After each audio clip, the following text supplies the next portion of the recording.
انا محمد مغربي. تمام، اللي يعرفني واللي ما يعرفنيش، انا دكتور امراض مخ والاعصاب وامراض نفسيه. الحقيقه انا جايب لكم النهارده كنز، مش جايب لكم معلومه يعني، وملهاش علاقه انك ممكن تكون عارف ربنا او انك انت اي حاجه في الدنيا غير انك انت شخص متعلم. ده علم، واللي هيتقال دلوقتي ده صدقه عن العلم عشان ربنا يبارك لنا فيه.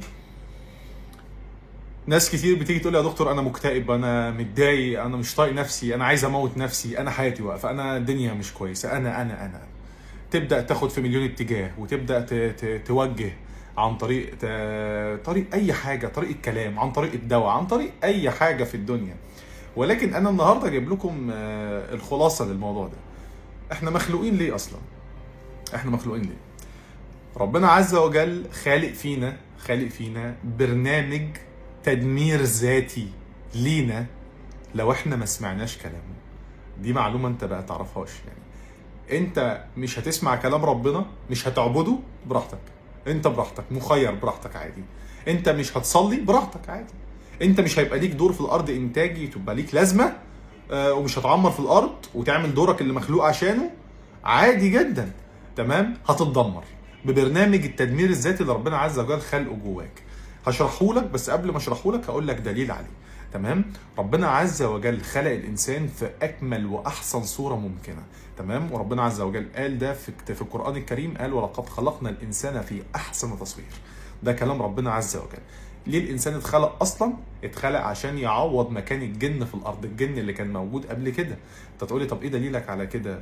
في سورة البقرة لما ربنا عز وجل قال للملائكة إني جاعل في الأرض خليفة، الملائكة ردوا على ربنا قالوا له أتجعل فيها من يفسد فيها ويسفك الدماء ونحن نسبح بحمدك ونقدس لك؟ يعني يا رب هتخلي الإنسان، هتجيب إنسان يبوظ في الأرض؟ طب الملائكة هتعرف إزاي؟ هل الملائكة كانت بتعرف الغيب أصلا؟ ما تعرفش. بس هي عارفة إن الجن اللي كان موجود قبل الإنسان في الأرض كان بيدمر في الأرض، فخافوا لا يكون الإنسان زي الجن ويخش يخرب في الأرض. تمام، فطبعا ربنا عز وجل بين لهم ان هم على الغلط، وهم يعني استغفروا لذنبهم وربنا غفر لهم.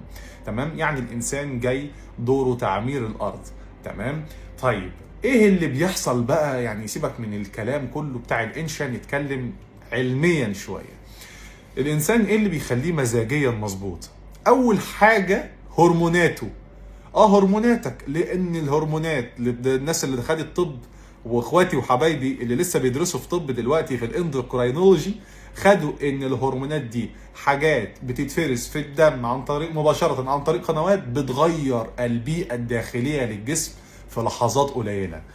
تيجي تتنرفز يطلع هرمونات النرفزه، الادرينالين، وتهدى وتصب الاعباء الكورتيزون ويهدي، وصرب شهوه جنسيه، التستوستيرون والاستروجين، وبهدله. تلاقي التغيير. يعني عمرك شفت واحد مثلا يجي يتنرفز بياخد فتره، يبقى انه قاعد ربع ساعه كده بيقول ايه في إيه؟ لا طبعا بيتنرفز في ساعتها، يعني دي حاجات بتغير البيئه الداخليه للجسم.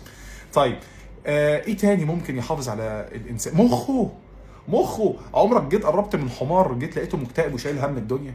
عمرك قربت مثلا من اي حيوان، قرد مثلا، لقيت القرد ده مثلا قاعد بيسمع اغاني ومش طايق نفسه وبيشرب سيجاره؟ ليه؟ ما عندوش مخ.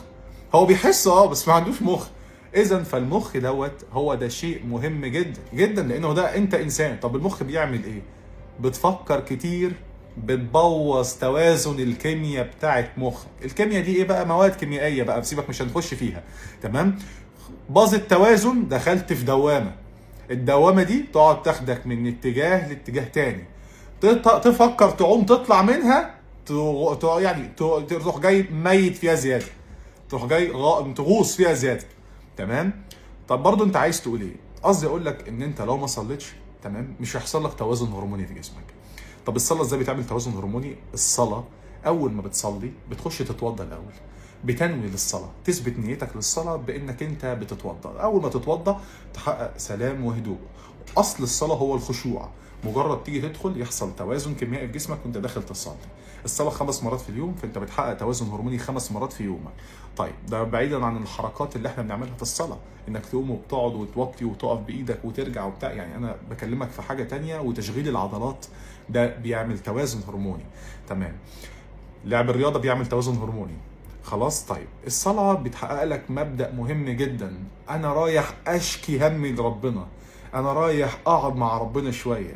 انا عارف وانت عارف ان احنا بيجي علينا ايام ما بنصليش والصلاه بتبقى تقيله علينا، ولو اهالينا قالوا لنا صلي بنقعد نقول لهم احنا ايه، سيبونا احنا كفره، سيبونا نعمل اللي احنا عايزين. انا فاهم ده كويس، بس انت معذور وانا معذور، ما كناش نعرف، ما كانتش الحياه لسه داست علينا عشان نعرف قيمه ربنا وقيمه الصلاه. ولكن لما بنلف في الدنيا وكل الناس اللي حوالينا بتتغير وبيجي مكانهم، وفجاه نبقى لوحدنا ونبقى عايزين حد يحس بينا، ما بنلاقيش حد.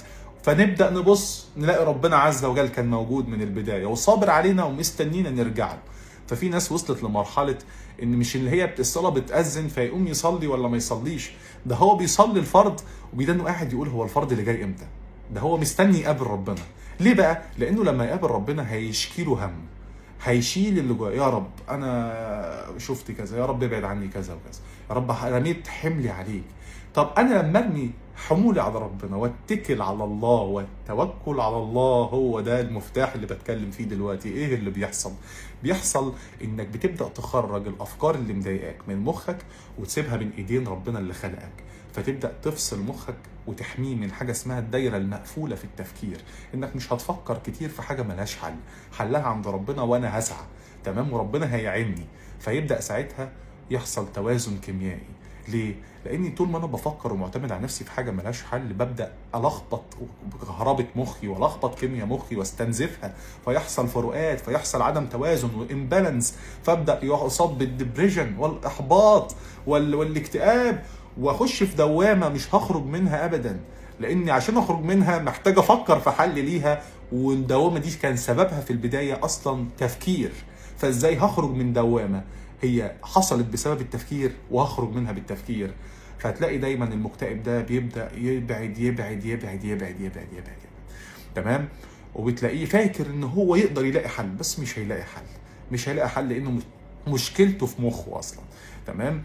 اذا فاللي هيبعد عن ربنا هو خضع لبرنامج التدمير الذاتي اللي انشئ فيه، تمام. عشان كده ربنا عز وجل يعني قال انه اللي هيبعد عنه، قال في القرآن كذا حاجة ليها علاقة بان البعد عن ربنا. ربنا قال هيبقى ليه معيشة ضنكة، تمام. طيب ربنا قال ايه تاني في القرآن؟ قال هنجعل همه في نفسه. انا مش عايز اجيب النصوص، انا بقول لكم المعاني، تمام. ربنا هيسلط عليه نفسه وهيخليه همه جوه نفسه، هيلف في دواير ومش هياخد منها غير اللي ربنا كاتبه له برضه، تمام. لو فتحت القرآن وقريت هتلاقي مليون حاجة للشخص اللي بيبعد عن ربنا، تمام. وعايز اقول لك على حاجة مهمة جدا بعيدا عن ده كله. القرب من ربنا زي ما هو يعني هيفيدك، فهو حاجة ضرورية دلوقتي انت لازم تعملها.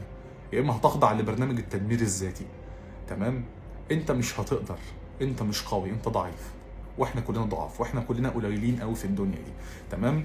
علميا العلم بيقول كده، العلم بيقول ان الهرمونات لما بتبوظ والتفكير لما بيكتر بيحصل خلل في التوازن الكيميائي بتاع المخ، في الكيمياء اللي رايحه وجايه في المخ، بيحصل الاكتئاب والدنيا بتبوظ. انا مش هطول عليكم اكتر من كده، بس عايز اقول لكم نهايه الكلام ده كله، والفيديو ده معمول عشان اعرفك انك بدون ربنا انت تايه ومش هتشوف الحقيقه الا لما ترجع له.